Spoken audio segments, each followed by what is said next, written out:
Alright, welcome back everybody. I don't remember which turn this is to be honest, but let's go ahead and look what we've got here. Um, as you'll soon see, I already started making some moves, but this has been a good turn. Unnamed guy got assassinated. We can go and watch his sad fate. This assassin actually has he has the Amulet of Solid Air, which I didn't know that Abyssia had access to air, but that's a good assassination tool because this guy he can blast me with armor negating lightning. He can fly up close and do it, so we're going to see that in action soon.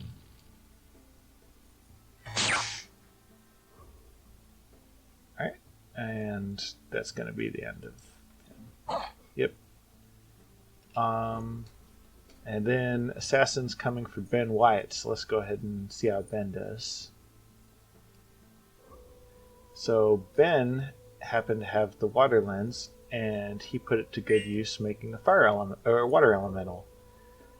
And the water elemental keeps all these guys busy until Ben goes and does all sorts of nasty spells like Mind Burn to the assassin, and Ben lives. Good job, Ben. These guys are still fighting. Well, kind of. They're routing. Ann Perkins. Assassin came after her,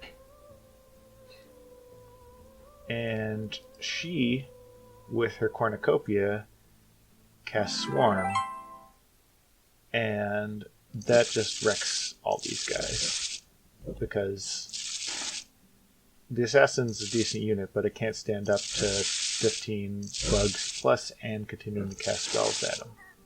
So there you have it. I don't think that I got any cool equipment for repelling the assassinations, which is kind of sad, but that's okay. Still no luck with magic sites, although this was just an Air 1 search, so that's not a big deal. Looking more at the messages. Battle in Murius. So here we have our full army against a couple of these random guys. They started to move forward. Now something really bad happens. Did you see that arrow that just kind of arced across the screen? Well, that arrow just so happened to obliterate Ron Swanson.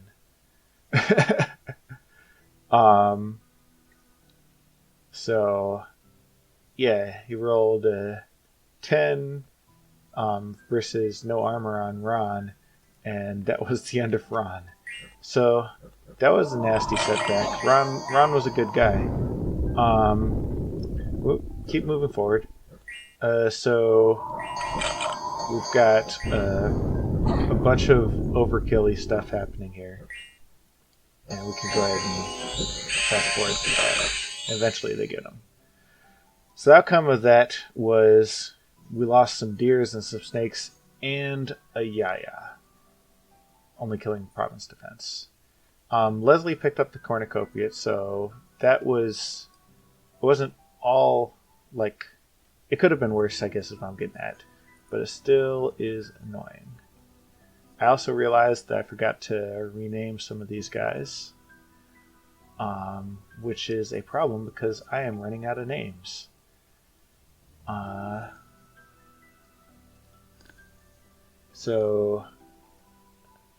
Now I'm on the spot.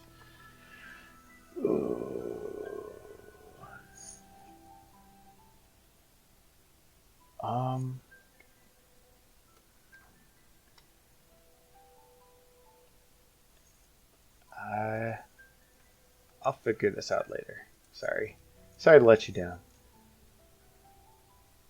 I guess there was Mark, but people don't really like Mark. Whatever. It'll be Mark. And then I gotta name this guy too.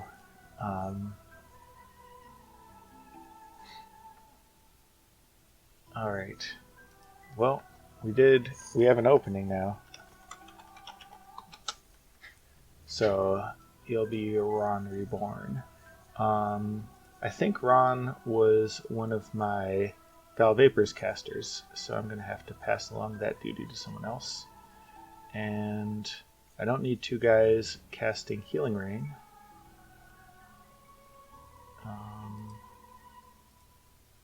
You can pass those along. You can cast...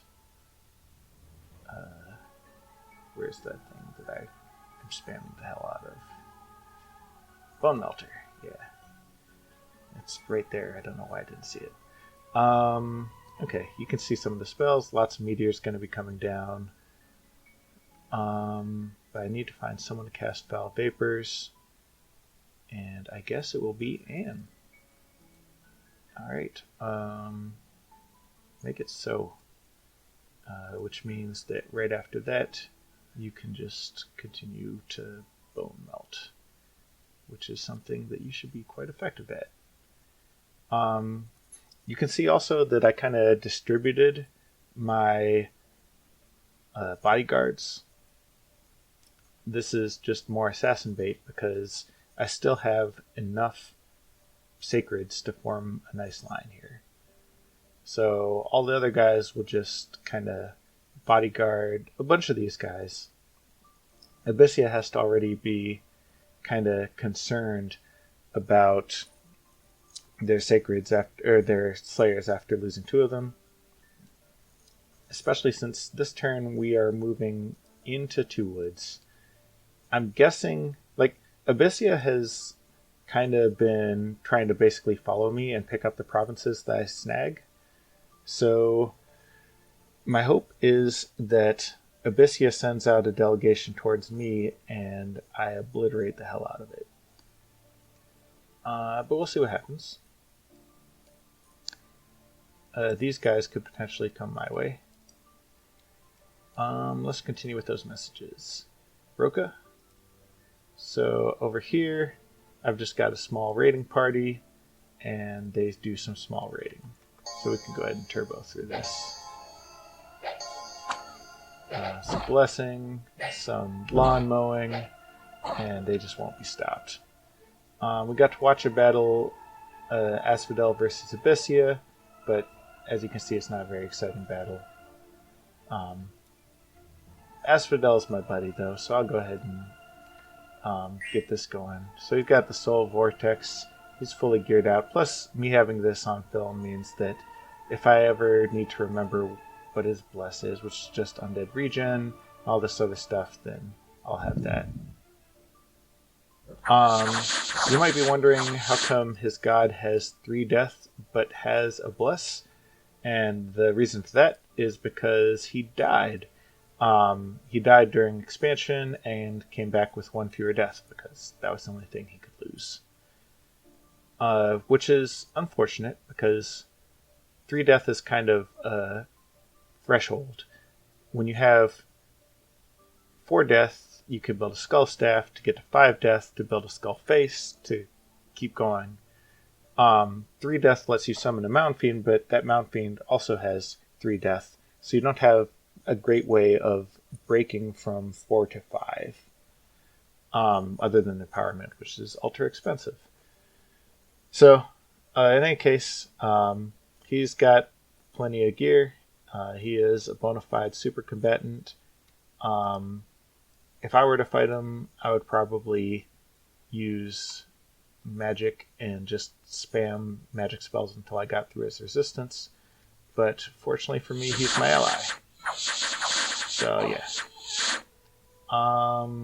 Then a battle in Ophaleth. So this is a raiding party coming after the 1 PD I left behind. And we can see how that goes. We can also see what the raiding party looks like. Some basic Abyssian infantry, more basic The salamander blessed himself. He's got a few gems. Looks like this is the same script he's always had. It's good to watch these battles even if you know what the outcome is, because they might bust something out when they go off script that is a cool new spell that you're happy to know about. Neba raiding Jotunheim, and by raiding I mean capturing a fort. It looks like this fort is wholly unprotected, so it's just the random dudes that come with that. And although now I'm a little confused, because I thought I had seen this battle earlier and it was not a fort. I mean, either way.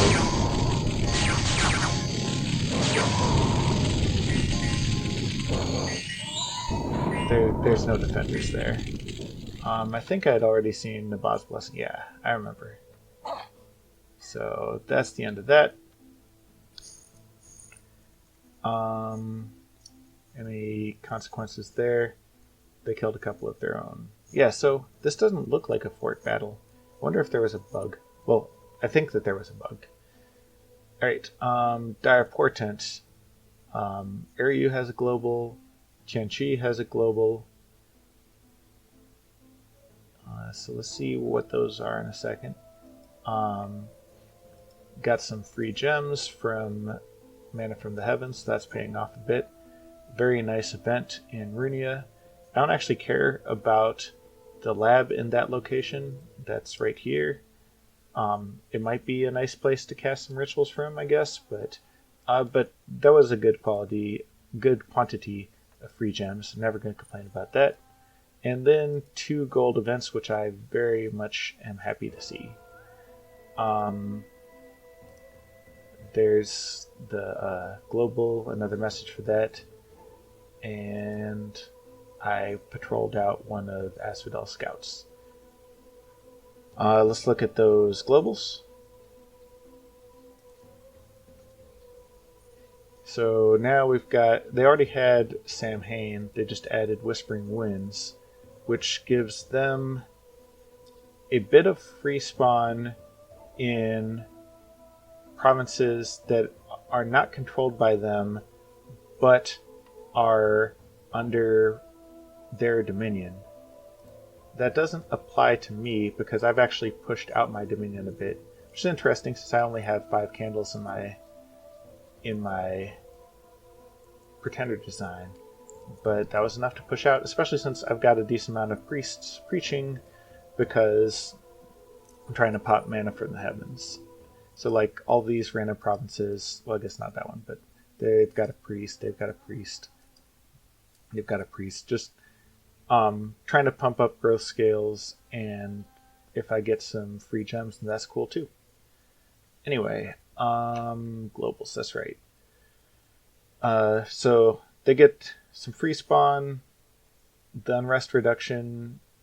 That would be glorious if they were a blood nation. As it is, I'm not sure how much impact that will have. The magic scales is kind of redundant with Samhain. The +1 air is powerful for sure. I don't know what the chance is for that. And then Tianqi got Riches from the Beneath, and this is pretty baller. To say, it's really baller. The income increase is great. The resource increase doesn't matter as much to Tianqi. Like they should have enough resources to more or less mass out their recruitment goals. But with all that extra income, they can definitely make a lot more Geomancers, and at some level of critical mass of Geomancers, there's nothing that any army could do to stop that because they just nuke everything with gifts from heaven. So, that's not quite true, obviously. There's a counter to anything, but it is pretty effing scary. Good thing for me, that's someone else's problem. So yeah, sending this big army into the Two Woods, Let's make sure that I did put foul vapors back on, like I certainly meant to. Yeah, you can do it, Ann Perkins. Alright. Now that I've cleared this province, I can have Tammy here go and raid this place. And you see this kind of long arrow. That's that eagle that you might have seen in my messages. So I don't know how well this is going to work. He's got a ring of ensnaring flames, which is like a poor man's vine shield. It ensnares one guy each turn. And I had a bunch of blood slaves, nothing to do with them, so I made one of these lifelong protections, which just shits out imps every turn. His script. So he's going to do some standard buffs and then start biting people. I should actually take Elemental Fortitude off the list. He doesn't need it, and it'll add some fatigue that he doesn't really want to deal with. So the total fatigue we're looking at here, because he's level 1 in all these paths, is 20, 40, 50 fatigue, which should give him plenty to work with. Alright. Not too much else going on. I'm just going to keep forging these Ring of Ensnaring Flames. I think Asphodel will keep buying them for me, and my thugs will keep using them. Summoning another Katsuna. I should probably make that Katsuna a jacket. Sure. Yeah, it doesn't need to be a good jacket, it just needs to be cheap. Something to give him more than one protection. In fact, the cheaper the better, because, well, this is a raider and he might not survive his raid. Maybe I want this bog-soaked armor. It poisons people there next to me. The fish scale mail is solid. It's just probably more than I really want to spend. Barbed coat attacks those with short weapons. That's also 10. Because this guy is going to be a thug, you want him to be cheap.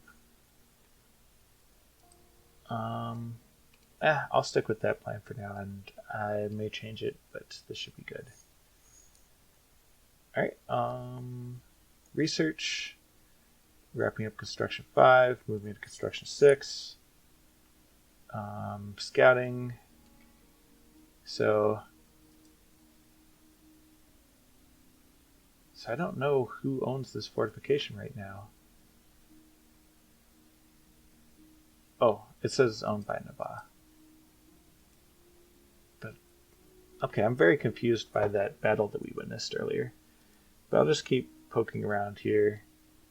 If Nabaa conquers all of Jotunheim, then who does that actually leave in the world? We've got Ariu to my south. Chen-Chi. Chen-Chi has, zoom out a little, basically all of this. Like, Chen-Chi is a major player.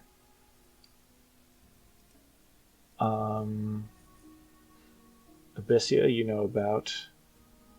Chen-Chi is going to be mooching some provinces off of Abyssia, so presently they extend all the way out here, but I expect them to be cut down to over here from this side, and they're dealing with my raiding and basically a stalemate with Asphodel.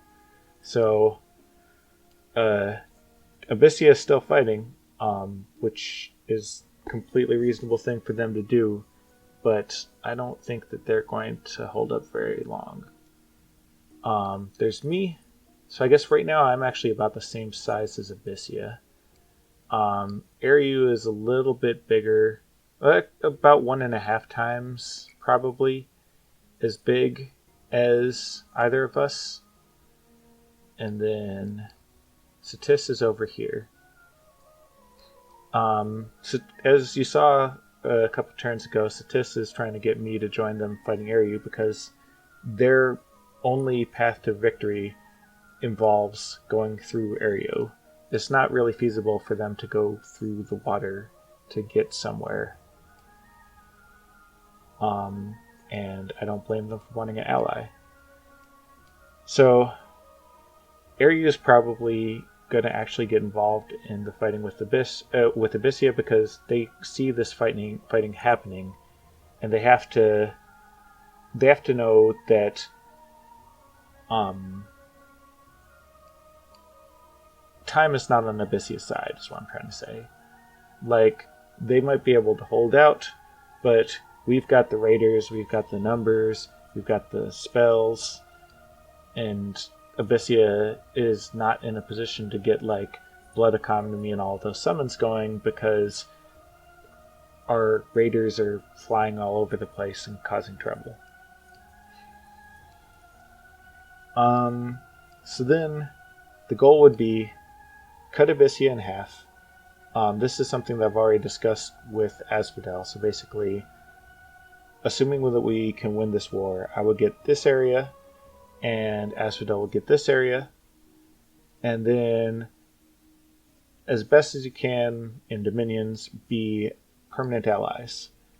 So, at that point, we've got a long border, and the other players in the game will try to turn us against each other. Along that long border means that a war between us would be incredibly costly to both of us. Probably more so to me, because when this is all resolved, Asphodel will have a relatively skinny front over here, whereas I would still have this front with Aryu as well as Jotunheim from the east. So the game plan is going to be to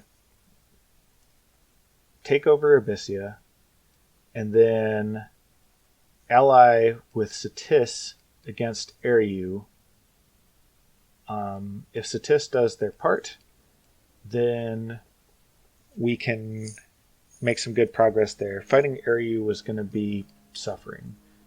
They've got all those stealthy troops. They've got those cool globals. As we take over their provinces, they'll get filled in with sylphs, thanks to that global that they just cast. But, I mean, I've got some tricks up my sleeve too, so we'll see how that goes. One nice thing about these thugs that I'm making to raid Abyssea is that they won't stop being decent raiding thugs once Abyssea is out of the question. Again, assuming that my plans are successful. Jotunheim, it sounds like they are losing their fight with Nabah. I'm happy for Nabah. That leads to, if that plays out the way that I'm expecting, then Nabah will have all of this land. Which means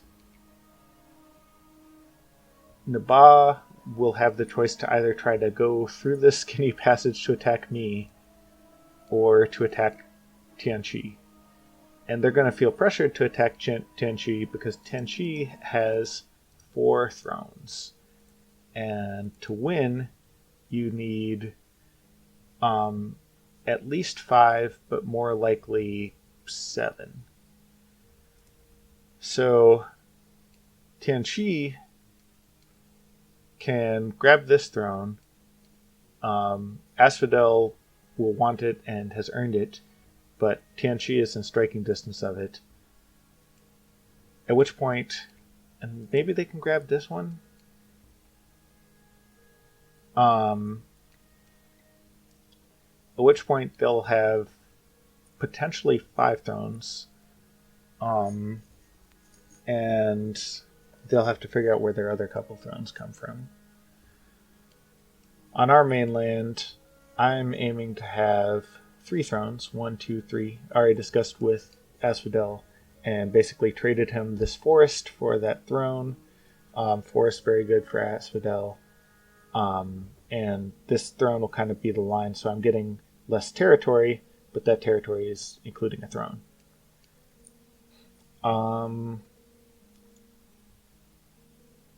So that'll bring me to 3. For me to win the game, I would need about 4 more. There's 4 more on this area of my continent if I could somehow conquer all of it. That's a long way out, if ever. There's this underwater one. I'm sure that there's a fort on there, although I didn't see one last time I went by. So, that's the long-term plans. Did I forget anyone? Yeah, Sawagi is done for, as is Shiniyama, and then Ryugo has been pushed mostly back into the water, and Pelagia never really left. So that accounts for everybody. A lot of exciting stuff. It'll be great. See you next turn, which is turn 39.